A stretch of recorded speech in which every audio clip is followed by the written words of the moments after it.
I've talked briefly about what I've done, and I've talked briefly about what you should avoid and what you should know when it comes to lobbyists. But let me talk a little bit about what a lobbyist should be doing. First of all, when I get involved with a client, I start out by telling them the truth once I hear their case. Do they have an opportunity to get something done that might pass? I let them know. And, the facts of life are important. And then there are those clients who insist that their cause is so just that nobody can resist their argument.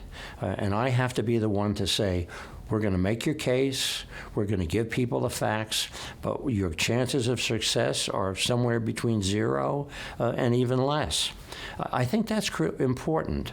But once you have somebody like myself as a lobbyist, this is what's expected of them. They have to create a message for you, and they have to be able to put that message in writing. They have to be able to walk around the halls of Congress or the halls in Albany or City Hall and leave a piece of paper behind that summarizes what your needs are, what your concerns are. And it's got to be something that's easy to understand. We always expect our elected officials to be great experts, but just remember one thing. Many of these people who get elected today started out with little or no previous government experience. They need to be educated, and your lobbyist is the educator. Your lobbyist is the person who comes in, tells your story, and by the way, tells the truth.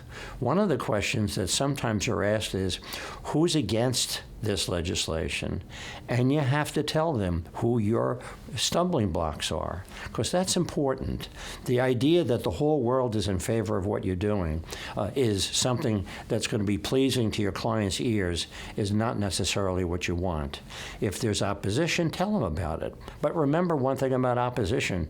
You can talk to the opposition, you can have a conversation with them, sometimes you can negotiate with them, but you have to remember that when you're lobbying, there's two sides to a story, and you must tell both sides to make your client feel that they're well represented.